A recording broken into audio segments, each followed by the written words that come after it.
We've changed the old, this is, the 40-year-old diagonal sheathing to the new plywood. And then at the perimeter, we've taped it. We have a membrane here, and we've taped it to the floor. So if any air escapes out of the house here, it travels, and then this membrane out there folds all the way to the outside and then up. So you can just see it hanging down. So that'll get folded up and taped to the bottom of the sheathing here. This membrane. So this will, I'll cut it right at the bottom, but I'll put another tape right there. So that traps any air that's escaping in or coming from underneath the plywood.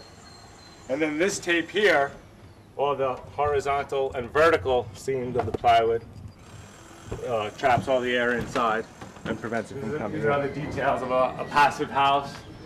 We're trying to minimize any infiltration from these seams.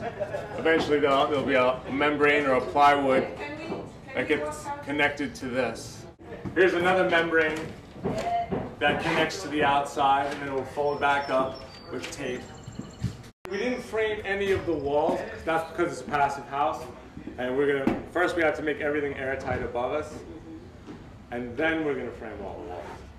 Cellulose will be pumped in between all these cavities, and that cellulose is 98% recycled newspaper. So it's basically the most environmentally friendly insulation. And it's also non-toxic. There's nothing toxic about it at all.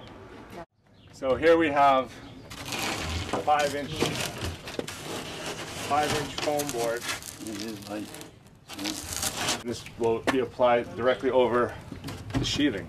This is styrofoam mixed with graphite, which gives it the gray color, increases the R value by 30% per inch.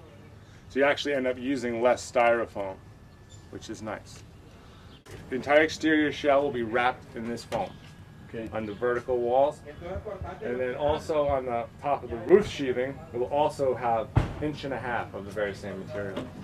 With this style of achieving the passive house rating, we're putting the bulk of the thermal insulation on the exterior, because it actually is the first thing that will encounter the heat or the cold from the element.